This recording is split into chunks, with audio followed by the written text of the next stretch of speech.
Imagine a scene of absolute, calculated perfection.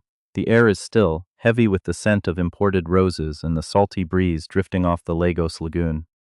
We are on a private rooftop terrace in Ikoi, overlooking the sprawling city lights that shimmer like scattered diamonds against the velvet night.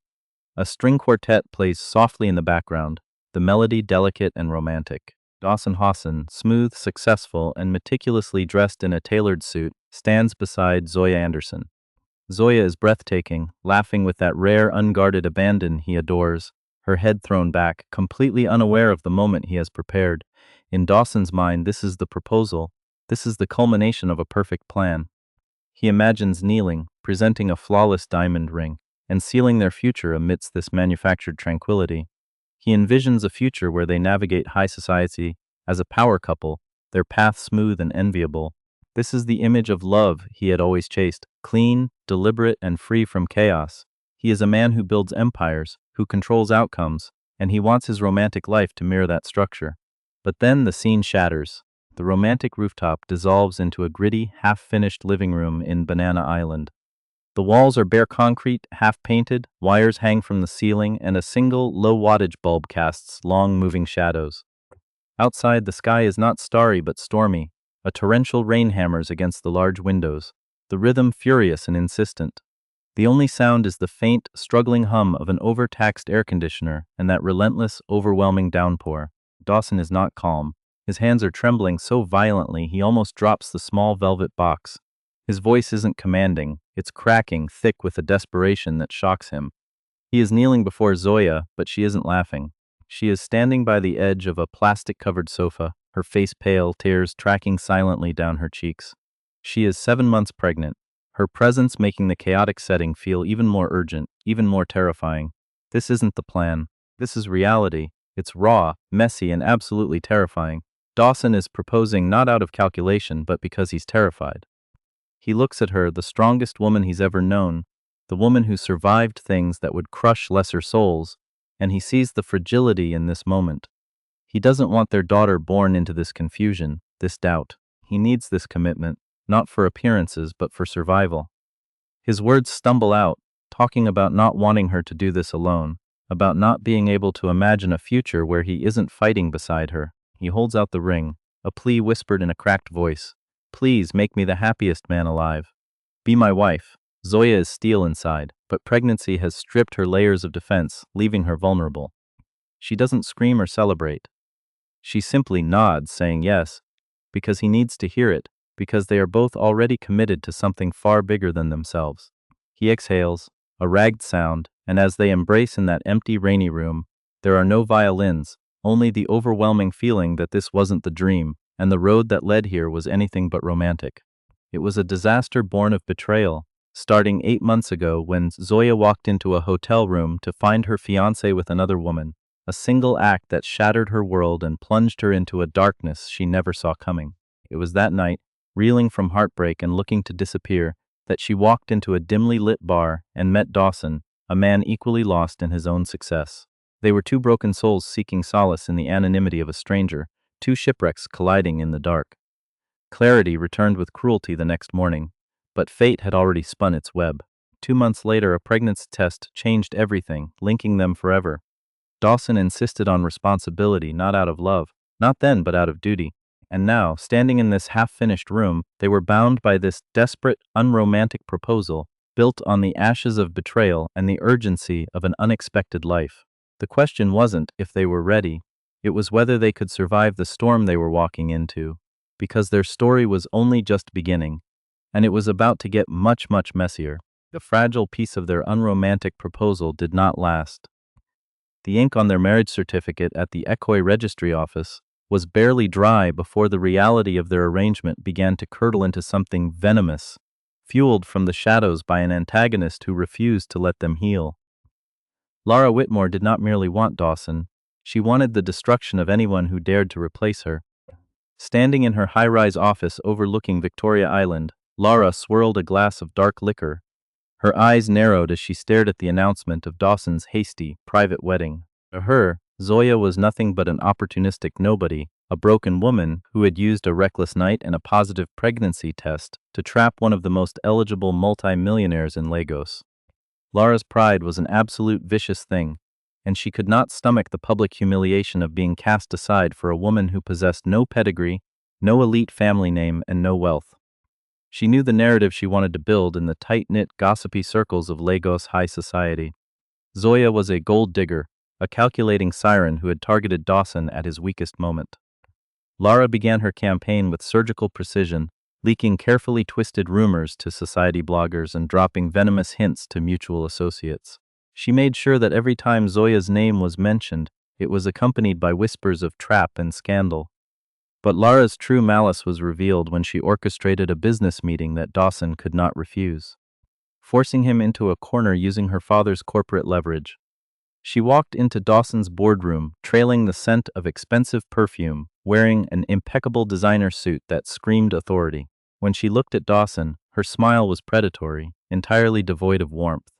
She deliberately brought up the contract details, twisting the conversation to remind him of what he stood to lose if he didn't cooperate, and then she struck where it hurt most. With a soft, mocking laugh, she casually mentioned how convenient it was that a woman with zero financial standing had managed to secure a lifetime of Banana Island luxury in a single night. Dawson's jaw tightened, his knuckles turning white as he gripped his pen. But before he could speak, Lara leaned in, her voice dropping to a hiss, asserting that a woman who grows up with nothing will do anything to stay at the top. The injustice was staggering, a heavy, suffocating weight that Zoya felt every single day. While Lara celebrated her corporate dominance and spun her web of lies, Zoya was trapped in a nightmare of social isolation and deep emotional exhaustion. She was 7, then 8 months pregnant, her body heavy and aching, yet she refused to yield to the pressure. Every look from the estate security guards, every polite but cold nod from neighbors felt loaded with Lara's toxic narrative. Yet true to her principles, Zoya suffered in absolute silence, refusing to use Dawson's black Amex card, refusing to let him buy her silence or her comfort. She bought her own maternity clothes from her rapidly depleting personal savings. She paid for her own organic groceries, desperate to keep her dignity intact. When the gossip reached a fever pitch, Zoya stood in her half-furnished kitchen, her spine perfectly straight despite the crushing weight in her chest, whispering to herself that she would never let them see her break. She would not become the parasite they claimed she was. But the antagonist's cruelty reached its peak on a scorching Tuesday afternoon, when Lara deliberately showed up at the Banana Island duplex under the guise of dropping off urgent contract addendums. She didn't just hand over the papers. She pushed past the housekeeper, walking straight into the living room where Zoya sat, swollen-footed and exhausted. Lara stood over her like a judge, looking down her nose at the unpainted walls and the minimalist furniture, laughing a sharp metallic sound that echoed through the empty space. She told Zoya to her face that she was a temporary placeholder, a charity case that Dawson was protecting out of a misplaced sense of duty. The viewer can see the terrifying unmasked malice in Lara's eyes, the absolute certainty that she owns the narrative, that she can crush this middle-class intruder without consequence. Zoya didn't scream, she didn't throw Lara out with rage. She simply stood up, balancing her heavy belly, and looked Lara dead in the eye with a calm, terrifying dignity, stating that a contract can be broken, but character cannot be bought. Lara's smile faltered for a fraction of a second, replaced by an ugly, defensive sneer before she turned on her heels and left. But the damage was done. The psychological warfare had escalated, leaving Zoya bleeding internally from the sheer injustice of it all, while Dawson remained dangerously oblivious, caught between the demands of his collapsing multi-millionaire empire and a wife who was building an emotional fortress he could no longer penetrate. The tension was building to an absolute breaking point, a ticking time bomb in the heart of Banana Island, leaving the audience breathless, desperate to see when this web of deceit would finally tear apart. The psychological warfare deepens as the birth of Clara introduces a new fragile life into a home already fractured by unspoken secrets and bitter resentment. 8 months into the marriage, the illusion of unity shatters completely, leading them to a cold, sterile Lagos courtroom where Zoya desperately requests a divorce. But Nigerian matrimonial law offers no easy escape. The judge strikes his gavel, denying the dissolution due to the lack of exceptional depravity, and orders them to undergo mandatory marriage counseling. Forced into the quiet, neutral office of a therapist in Victoria Island, they are finally confronted with the terrifying, unexamined foundation of their entire relationship. When the therapist leans forward and drops the ultimate verdict of a question, asking if they would have ever married each other if the pregnancy had never happened, the suffocating silence that follows exposes the raw, bleeding truth. They return to their beautiful Banana Island duplex not as partners, but as legal captives, navigating a ghost-filled house where even the simple act of leaving a bedside lamp on or letting dishes soak in the sink becomes a proxy battle for control, dignity, and survival. Zoya feels herself completely erasing, edited down to nothing more than Dawson Hawson's wife.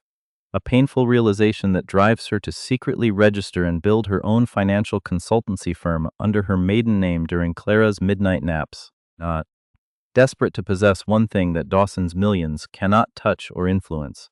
Meanwhile, the antagonist, Lara Whitmore, watches this unraveling from her corporate throne with predatory satisfaction, convinced that her victory is absolute. Lara steps up her operations, infiltrating Dawson's office late at night under the guise of finalizing her father's multi-millionaire contract, orchestrating a toxic atmosphere of competitive nostalgia. She forces Dawson into a compromising situation on a rain-slicked night in Victoria Island, tracking him to a hotel across the street and sending a chillingly precise, anonymous text message straight to Zoya's phone, complete with room numbers and photos of their proximity. Lara's true face is fully unmasked here, a sociopathic master manipulator who thrives on producing manufactured trauma, completely indifferent to the emotional wreckage she leaves behind. When Zoya drives through the torrential rain, uses a spare key, and finds Dawson disheveled in that hotel room, the trap springs perfectly. Even though Dawson desperately protests his innocence, arguing that he was intoxicated and sent his location, the prior destruction of trust makes his defense sound completely hollow. The situation reaches an absolute agonizing low point for Zoya when her past arrives on her doorstep in the form of her estranged mother, a broken woman who abandoned her at 12 years old to face the cruel whispers of aunt figures who branded her a future parasite. The audience is forced to witness the ultimate, crushing injustice as these toxic aunts invade Zoya's home, boldly mocking her accomplishment and accusing her of finally showing her mother's true colors by draining a wealthy man dry. Zoya stands exposed, bleeding from past and present wounds, while Lara prepares to deliver what she believes will be the final fatal blow to the marriage, leaving viewers in absolute suspense as the forces of arrogance and unearned privilege threaten to permanently extinguish the kind hero's dignity. The atmospheric tension that had been suffocating the Banana Island duplex for months finally combusts in a sequence of explosive unmaskings, turning the tide permanently in favor of the battered but unbowed protagonist. The climax begins not in the courtroom, but within the very walls of the Hawson residence, where Lara Whitmore arrives unannounced on a quiet Saturday afternoon, radiating a toxic, absolute certainty of her victory. Dressed in flawless designer attire and shielded by dark sunglasses, Lara steps past the threshold without invitation, looking around the expansive marble living room with an expression of pure, unadulterated contempt. Facing Zoya, she delivers what she believes is the final crushing blow to her dignity, casually labeling her a mere rebound and a hallseller who trapped a wealthy man through a calculated crisis. But Lara's arrogance blinds her to the shift in the room. Dawson descends the glass staircase, his face contorted with a cold fury that Lara has never seen before. For months, Dawson had been caught in the crossfire of his own guilt and corporate obligations.